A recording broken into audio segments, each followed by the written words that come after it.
nyonso bozolanda Stéphanie La Rose awa na La Roche. Bienvenue encore na La Roche. Les belles dames ozali ndaku na yo, bienvenue. Lo na awa na contouring palette ozali ya KKW Beauty. Yes. To na ngolelo ko meka yango donc donc la vérité na comprendre la palette oyo ce que ils allaient bien ce que ils bien donc nakoloba mingi les belles dames nakotika bino on a bino moko bolanda quand bon mona ki na déjà maquillage na nganya so mena sali contouring donc na sali la contouring na engengiseli nanga awa na misu na bino package nango tango yaki eye ezali boye ezali couleur moko ya nude donc pink nude donc eza couleur moko vraiment bien c'est pas la couleur nango e ba komi KKW Beauty nde bozomona wana les belles dames ezali boye na kofongola ngo tout le monde na kati ezali eza vraiment simple donc là ofongola likolo wana ouh bah ça vraiment bien comme bon les belles dames donc ils ont la brosse likolo dango et ils ont la palette contouring na senango et ils ont la chassé kanyango to kata chassé na biso oyo oh brosse sont bien hein? Donc ils ont la brosse na biso awa ils ont la brosse à côté ya contouring et ils ont la brosse na biso oyo à côté ya highlighting donc brosse on a vraiment pété ils ont vraiment soft ils ont pété yeah donc to comme kango et dans la palette nemso eza boye to fongola ngo so na kata carton to fongola na carton oyo donc après wana to moni ndenge ezali awa boye donc elongo na carton et to ko fongola ngo na kati ezali ngai bonde bomoni yango wana couleur na biso ezali boye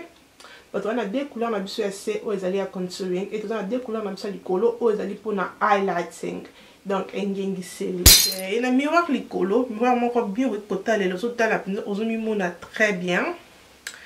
donc ça la brosse nango oyo eye nango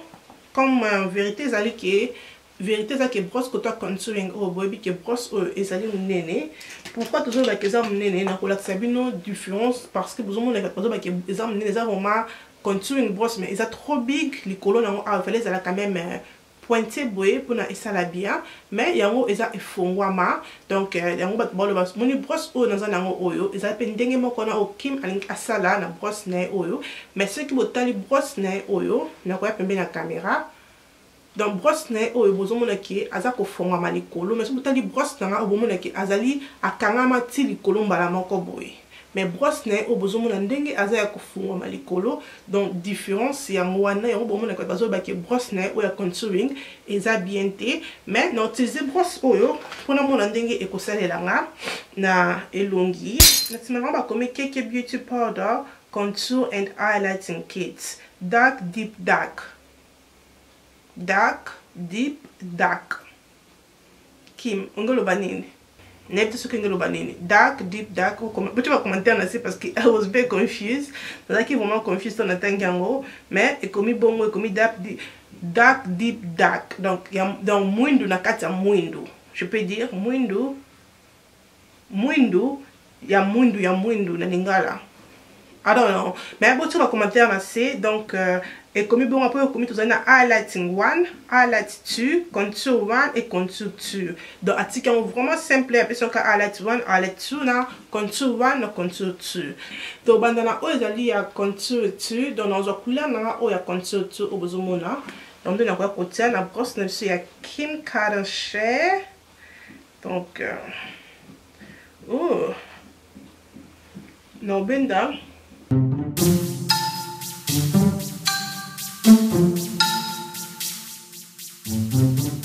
contour dessus là c'est plus non contour dessus et ça non la couleur est bien mais ils ont vraiment des poudres makasi ils ont quoi donc non c'est que tant on ça la maquillage ou les autres contour non aussi ça la maman quoi pembe il faut mi finir car surtout comme baby ça parce que ils ont quoi belé ils ont poussière makasi.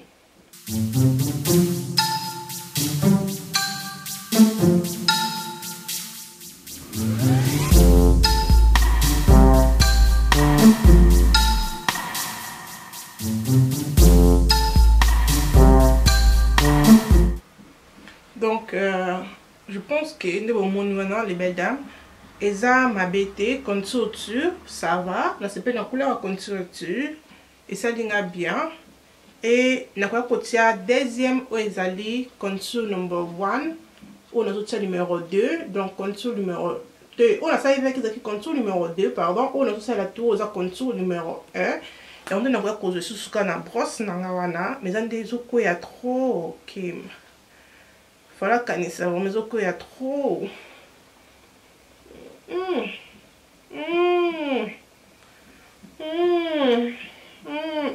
eza couleur moko gris. Ok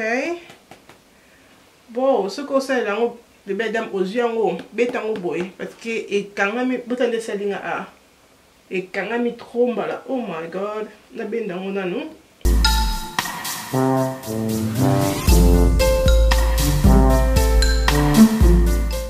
et tout ce la différence entre place où on a couleur contour 2 na contour 1 ici comme encore na place où on a contour 1 ndenge ezali je préfère place où on a contour 1 place où on a non c'est ça non non ça à partir au moment qu'on est dans contour on a biso ya non mélanger en gros pour tout le monde la différence c'est ça là.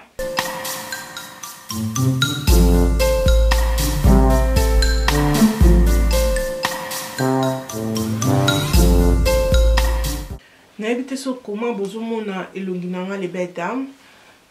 Ah on a tiré contouring il y a numéro 2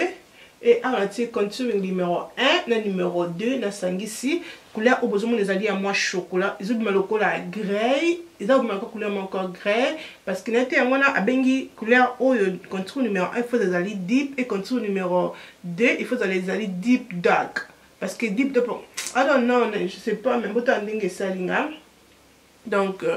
pour nangai sonna pour na place où na sepeli nango no bak na sepeli na oyo contour numéro 2 ezali beta qui oyo nde la sangisi yango mais non ça va même et ça la penza I don't know anyway quand on voit que ezali penza mbali boso na mekango I don't know to checker en plus on mbali biso ensemble donc je commence à ensemble tout le monde a dit que ça là de moment ça les contouring nanga o ami balé ko ya ko za sko highlighting non c'est la highlighting aux ali highlight numéro 1 aux ali oyo couleur oya gold vous monde les hommes na vraiment que ali couleur moko bien après tu quoi utiliser highlight numéro 2 na biso ko to mususu poto kabulango mais to bandelo sur na highlight numéro 1 na brosse na biso highlighting et on a ko ça là highlight numéro 1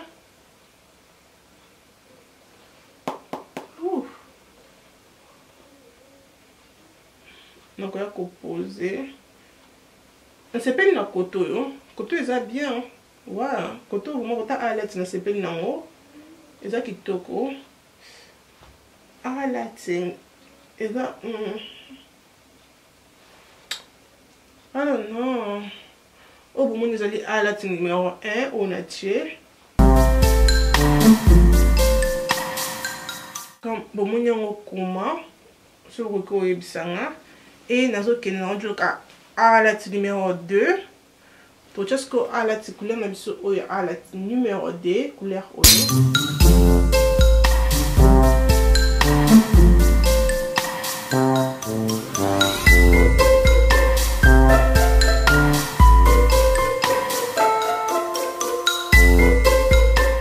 nami bendi vraiment la caméra pour bino moko bo ebisanga so bomoni comment à toucher contouring numéro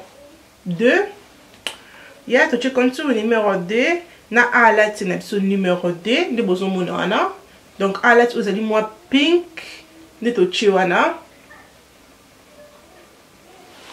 na oyo toucher contouring numéro 1 na highlight numéro 1 et to bakisa que sur contouring numéro 2 de bomoni saliwana. Voilà les belles dames, na silisi maquillage tangai comme vous mona na évité pour na palette ou ceux qui n'ont le banding nini na zomita là I don't know les belles dames na évité mais na sepeli nango penzate sepeli nango penza te. De un d'abord parce que couleur nango nde evandi na poso na ngai. Je pense que na poso mindele peut-être ekokende bien que poso na ngai nde evandi na poso na ngai. Na prix nango, ok, na prix au bacheli yango, na ndenge ezo vendre na poso, je pense pas qu'ils ont kende ensemble, parce que ebimisi poso na ngai trop, ebimisi poso na ngai wow te. Koto oyo, je pense que nous vous dites commentaire na c'est, oui bisa na so nous nango comment. Sur 10 pour la palette Oyo, sur 10, nous coupons ça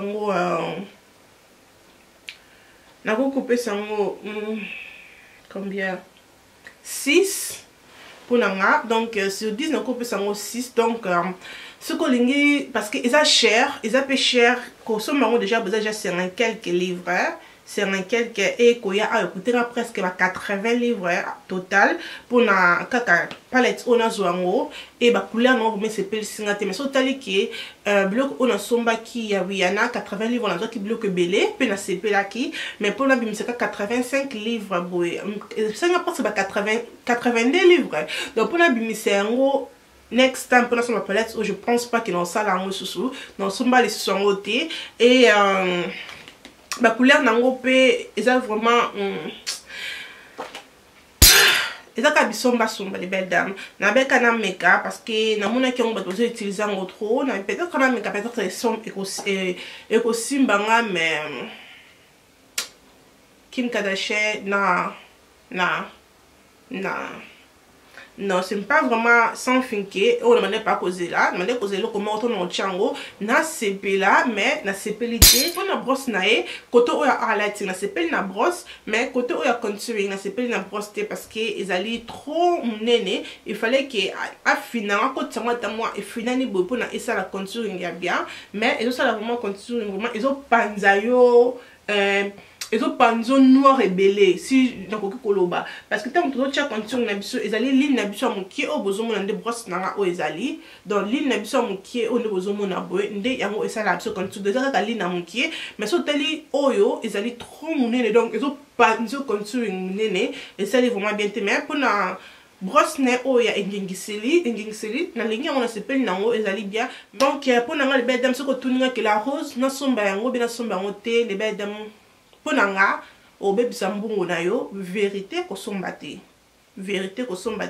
ba maquillage mususu ezali nango ezali ya moins cher ce que sombi au ko sepela ba engengiseli ya moins cher na dobana bino na engengiseli nanga ezali ya 3 livres les belles dames bon mon de boyebi nde salaka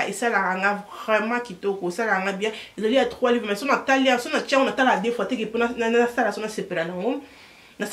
mbala moko mais oh vraiment na baby simbongo mais